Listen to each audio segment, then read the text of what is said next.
నమస్తే, welcome to Suman TV. నేను మీ విష్ణు. ప్రస్తుతంతో పాటు సర్టిఫైడ్ ఫైనాన్షియల్ ప్లానర్ ప్రసాద్ గారు ఉన్నారు. వారితో మాట్లాడదాం. సార్ నమస్తే. సార్ నమస్తే విష్ణు గారు. ప్రసాద్ గారు, ఈ మధ్య ఒక కాన్సెప్ట్ గురించి విన్నాను. Asset rich, cash poor. ఏంటి అసెట్ రిచ్ అవ్వడం ఏంటి, క్యాష్ పూర్ అవ్వడం ఏంటి అసలు? అసెట్ రిచ్ క్యాష్ పూర్ అనేది ఒక దీర్ఘకాలిక వ్యాధి. దీర్ఘకాలిక వ్యాధి ఫినాన్స్లో. అంటే ఎందుకు దీన్ని వ్యాధిగా పరిగణించాలంటే, విపరీతమైన ఆస్తులు కూడబెట్టుకొని కూడా చేతిలో ధనం లేక ఇబ్బంది పడ్డాన్నే అసెట్ రిచ్ క్యాష్ పూర్ అంటారు. ఓకే, దీన్నే ఇంకొక విధంగా చెప్పుకోవాలంటే, ఆస్తులు ఉంది కానీ ఆదాయం లేదు. ఆస్తులు ఉంటాయి కానీ ఆదాయం జనరేట్ చేయలేదు, ఇన్కమ్ ఉండదు.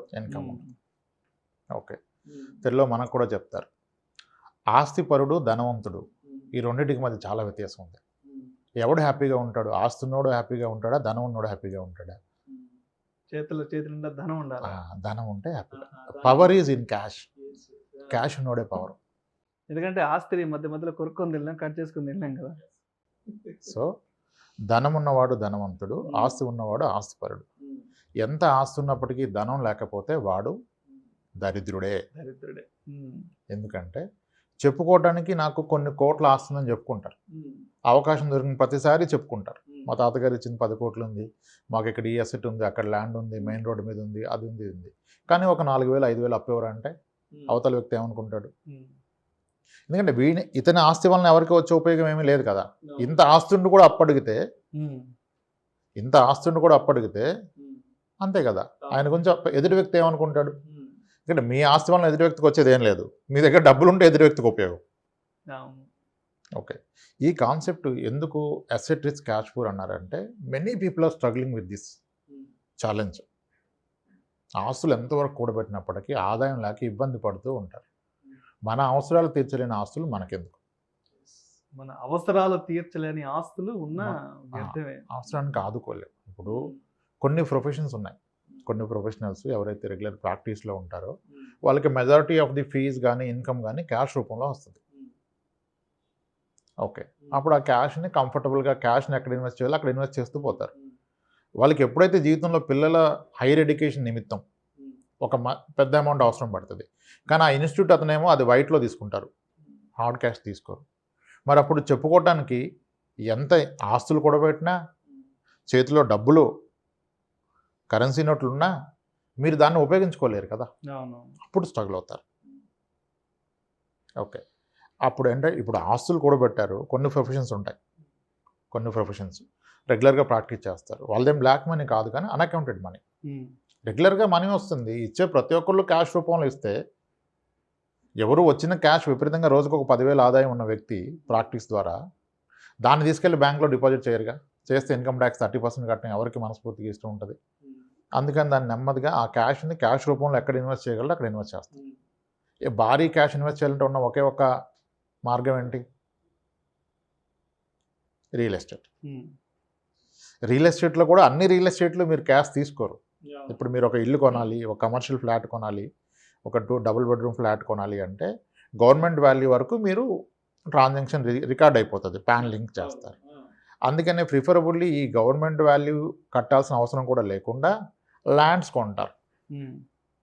ల్యాండ్ అనేది మంచి అసెటే, అప్రిషియేషన్ బాగుంటుంది, మంచి ఇన్వెస్ట్మెంట్. కానీ పూర్తిగా మీకున్న మొత్తాన్ని మీరు దాంట్లోనే పెట్టినట్లయితే మీ అవసరానికి అది లిక్విడేట్ చేయలేరు కదా.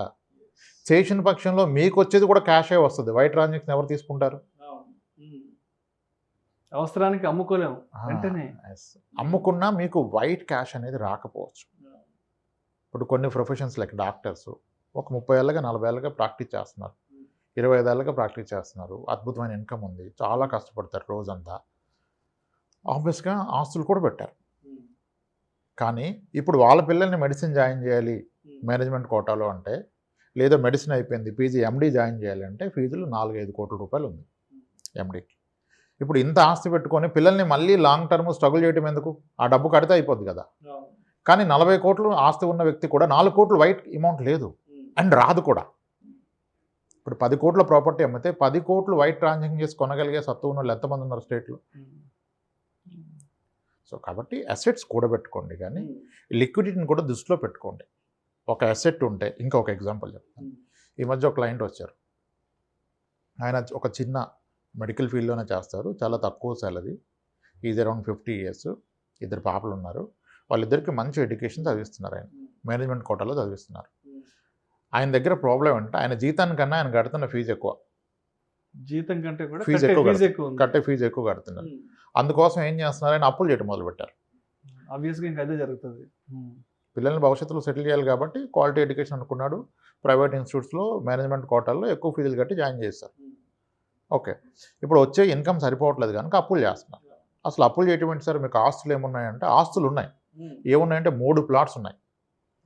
ఆయన అతి తక్కువ జీతంలో ఎంతో డిసిప్లిన్గా కూడబెట్టుకొని కొనుక్కున్న 3 plots ఉన్నాయి. అవి కూడా భారీగా పెరుగున్నాయి. కానీ వాటిని లిక్విడిటీ చేయటం అంత ఈజీగా లేదు ఈరోజు. నేను అన్నాను, సార్ మీ ప్రాపర్టీ పెరిగేది ఏ రేట్లో పెరుగుతుందో మీరు అబ్జర్వ్ చేశారా? క్యాల్కులేషన్ వేసాం. అతను కొన్న 1992 నుంచి ఒక ప్లాట్ ఉంది, 2003-4లో కొన్న ప్లాట్, ఇవన్నీ వేస్తే యావరేజ్గా ఆ ప్లాట్స్ పెరుగుతున్న రిటర్న్ ఎంత అంటే చాలా మంచిగా కొన్నారు ఆయన.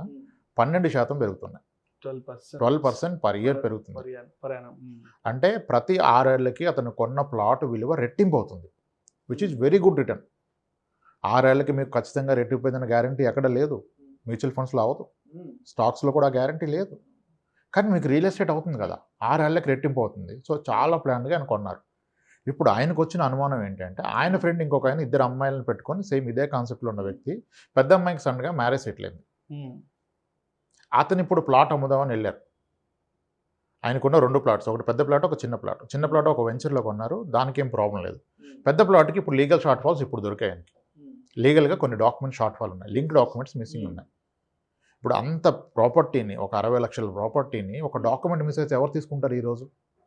ఆయన ఇన్నాళ్ళు దాన్ని నమ్ముకొని కూర్చున్నారు. ప్లాట్ కొన్న ప్రతి వ్యక్తి దీన్ని ఏదో ఒక గోల్కి లింక్ పెట్టుకుంటాడు, ఇది పెద్ద పాప మ్యారేజ్కి, చాలా అబ్బాయి ఎడ్యుకేషన్కి అని. ఇప్పుడు ఆ టైంలో దాంట్లో లీగల్ షార్ట్ ఫాల్ ఉంటే ఆయన ఏం చేయగలుగుతాడు? అతను చూసి ఇతనికి టెన్షన్ స్టార్ట్ అయిపోయింది. ఇన్నాళ్ళు ఉందనుకున్నాడు, ఇప్పుడు అవసరానికి ఆదుకోలేకపోతుంది కదా. అందుకని నేను వచ్చారు, చెప్పాను ఈ దాంట్లో లీగల్ షార్ట్ ఫాల్స్ లేవు. కానీ లేనప్పటికీ కూడాను, రేటు పెరిగినప్పటికీ కూడాను మీకు ఉన్న పలంగా ఎవరైనా కొని డబ్బులు ఇస్తారా? ఇప్పుడు ఎన్ఆర్ఐ సంబంధం వచ్చింది, 15 రోజుల్లో అంతా కార్యక్రమం ముగిసిపోవాలి, మంచి సంబంధం, మంచి అబ్బాయి. మరి సడన్గా కావాలంటే మీ అసెట్ పెరిగింది, కానీ సడన్గా కొనేవాళ్ళు ఎవరు? సో కాబట్టి బ్యాలెన్సింగ్ చేసుకోవాలి మీ అసెట్స్ని. లిక్విడిటీ అయ్యే అసెట్స్ కొన్ని, ఇన్కమ్ ఇచ్చే అసెట్స్ కొన్ని, ఇల్లిక్విడ్ ఉన్నా పర్లేదు, కొన్ని అసెట్స్ పెట్టుకోండి. పూర్తిగా ప్లాట్సే పెట్టుకుంటే తప్పు. కొంతమేరకు ఎఫ్డీస్లో, కొంతమేరకు ఈక్విటీ ఇన్వెస్ట్మెంట్స్, కొంతమేరకు అవి. ఇంకోటి, మీ ఆర్థిక లక్ష్యాల పరంగా మీరు మీ అసెట్స్ని మార్చుకోవాలి. అది మ్యూచువల్ ఫండ్ అయినా, రియల్ ఎస్టేట్ అయినా. మీకు ఇప్పుడు మ్యూచువల్ ఫండ్ అయితేనేమో మీకు అవసరం, ఈక్విటీ ఇన్వెస్ట్మెంట్ అయితే మీకు అవసరం పడినట్టుగా మార్కెట్ ఎలా ఉంటుందో మీరు ప్రెడిక్ట్ చేయలేరు. అదే మీ ఒక ల్యాండ్ ఉంది, అగ్రికల్చర్ ల్యాండ్, మీకు 2 నెలల్లో డబ్బులు అవసరం ఉంటే 2 నెలల్లో కొనగలిగే వ్యక్తి ఉండాలి కదా మార్కెట్లో, దానికి రేట్ ఉన్నప్పటికీ. కాబట్టి మీ లక్ష్యాన్ని గుర్తిస్తే దానికన్నా ఒక 3 years ముందే మీరు లిక్విడేట్ చేసి ఫిక్స్డ్ డిపాజిట్లో పెట్టేసుకోండి. అది ఏదైనా కానివ్వండి, అది మ్యూచువల్ ఫండ్ అయినా. కరెక్ట్గా నాకు 3 ఏళ్ళలో పాప పెళ్ళి ఉంది, లేదా ఎడ్యుకేషన్ ఉంది, మరి 3 ఏళ్ళలో మార్కెట్ ఎలా ఉంటుందో మనకు తెలియదు కదా. ఒక 3 ఏళ్ళ ముందుగానే దాన్ని లిక్విడేట్ చేసి, దాన్ని అమ్మేసి, ఆ డబ్బుని గ్యారంటీ సెక్యూర్డ్ ఏది, బ్యాంక్ ఎఫ్డీలో పెట్టుకోవాలి.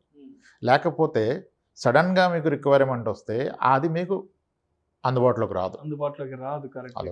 అలానే ఎప్పుడైతే మీరు రిటైర్మెంట్కి దగ్గర పడతారో, మీ ఇన్కమ్ ఆగిపోతుందో, మీకు కావాల్సింది మంత్లీ పెన్షన్, మీ అవసరాలకు సరిపడా ఇన్కమ్, అది జనరేట్ చేసే విధంగా మీ అసెట్స్ని ముందుగానే క్రియేట్ చేసుకోండి. ఇప్పుడు 10 ఎకరాల పొలం ఉంది, 10 ఎకరాల పొలం మీద 2 లక్షలు కవలు వస్తుంది, కానీ 2 లక్షల్లో ఇంక సంవత్సరం గడవదు కదా. అవసరం అయితే ఆ 10 ఎకరాల పొలంలో 4 ఎకరాలు అమ్మేసి ఆ 4 ఎకరాల్లో వచ్చిన డబ్బుల్లో ఒక కమర్షియల్ బిల్డింగో, లేదా 3 ఫ్లాట్సో, 3 ఇండిపెండెంట్ హౌస్లో కొనుక్కొని వీటి మీద నెలకు ఒక 50,000 రెంట్ వచ్చే విధంగా పెట్టుకుంటే మీరు ప్రశాంతంగా మీ జీవనం కొనసాగించవచ్చు. ఎగ్జాక్ట్లీ అవునవును.